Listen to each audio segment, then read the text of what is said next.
तो स्वागत है आपके और मेरे अपने चैनल पे। तो आज हम लोग शुरू करने जा रहे हैं वीवीआई ऑब्जेक्टिव क्वेश्चन केमिस्ट्री का पार्ट 2। इसका पार्ट 1 देखने के लिए आप मेरे चैनल पे जाके देख सकते हैं। तो निम्नलिखित में प्राकृतिक सूचक कौन है? निम्नलिखित में प्राकृतिक सूचक कौन है? तो हल्दी है। कौन है? हल्दी है। तो पहले आप ये जान लीजिए कि सूचक क्या होता है। सूचक वो होता है, सूचक वह पदार्थ होता है जो किसी भी पदार्थ के अम्ल या क्षार होने का पता करता है। ठीक है, तो प्राकृतिक सूचक हल्दी हो जाएगा और मिथिल ऑरेंज और फिनोल्फथीन जो है ये संश्लेषित सूचक हो जाएगा। अब नेक्स्ट क्वेश्चन में ही हम देखते हैं कि निम्नलिखित में संश्लेषित सूचक कौन है।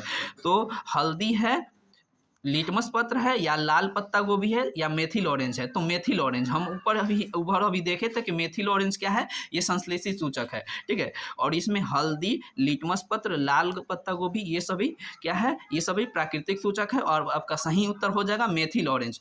नींबू में कौन सा अम्ल पाया जाता है? हाँ, बहुत सारे पदार्थ में अम्ल पाए जाते हैं, तो किसमें कौन सा अम्ल पाया जाता है ये भी आपके लिए बहुत इंपॉर्टेंट है। हम कुछ दिन बाद जो है कि इसका भी अलग वीडियो बना देगा कि इसमें कौन सा अम्ल पाया जाता है। अभी फिलहाल आप ऑब्जेक्टिव में देख लीजिए कि कितना आता है अम्ल। ठीक है, नींबू में कौन सा अम्ल पाया जाता है? तो सिट्रिक अम्ल पाया जाता है। ठीक है, इमली में कौन सा अम्ल पाया जाता है? तो टार्ट्रिक अम्ल पाया जाता है। अब एसिटिक अम्ल का जान रहे हैं आप लोग, सिट्रिक एसिड का भी जान ही रहे हैं, एसिटिक एसिड, ये सब देखिए एसिटिक एसिड अभी तुरंत नीचे कहीं पे आएगा। ठीक है, या नेक्स्ट इसमें बता देंगे। ठीक है, इमली में कौन सा अम्ल पाया जाता है? तो टार्ट्रिक एसिड। और नींबू में कौन सा अम्ल पाया जाता है? तो सिट्रिक एसिड।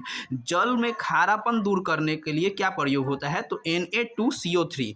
हाँ, जल में खारापन दूर करने के लिए क्या होता है? Sodium carbonate NO2CO3।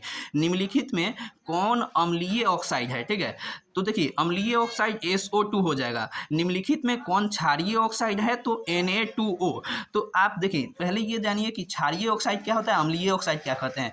देखिए धातु के ऑक्साइड को हम लोग क्षारीय ऑक्साइड कहते हैं, और धातु के ऑक्साइड को हम लोग अम्लीय ऑक्साइड कहते हैं।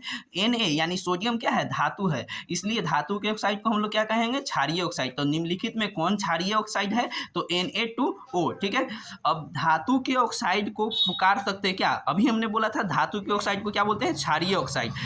विरंजक चूर्ण का रासायनिक सूत्र क्या होता है? CaOCl2। ठीक है, विरंजक चूर्ण का रासायनिक सूत्र क्या होगा? CaOCl2।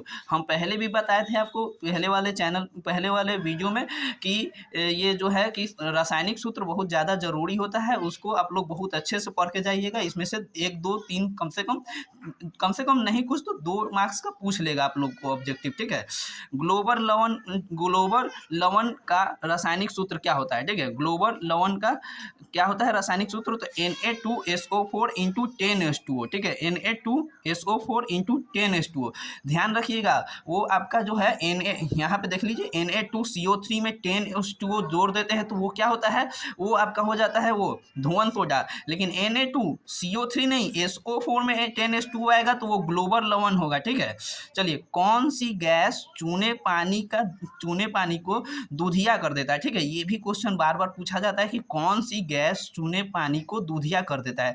तो वो हो जाएगा CO2, यानी कार्बन डाइऑक्साइड गैस जो है चूने के पानी को कैसा कर देता है? दूधिया कर देता है। संगमरमर का रासायनिक सूत्र क्या है? तो CaCO3। ठीक है, CaCO3 कैल्शियम कार्बोनेट। क्या? Calcium carbonate. संगमरमर का रासायनिक सूत्र पूछे तो कैल्शियम कार्बोनेट यानी CaCO3। बुझे हुए चूने का रासायनिक सूत्र पूछ ले तो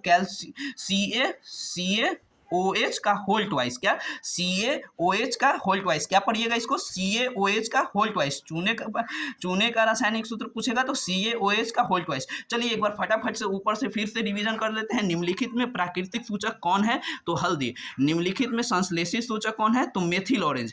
निम्न में कौन सा अम्ल पाया जाता है? तो सिट्रिक अम्ल। इमली में कौन सा अम्ल पाया जाता है? Tartaric acid. जल में खारापन दूर करने के लिए प्रयोग होता है Na2CO3 यानी सोडियम कार्बोनेट। निम्नलिखित में कौन अम्लीय ऑक्साइड है? तो SO2। निम्नलिखित में कौन क्षारीय ऑक्साइड है? तो Na2। धातु के ऑक्साइड को पुकार सकते हैं क्षारीय ऑक्साइड।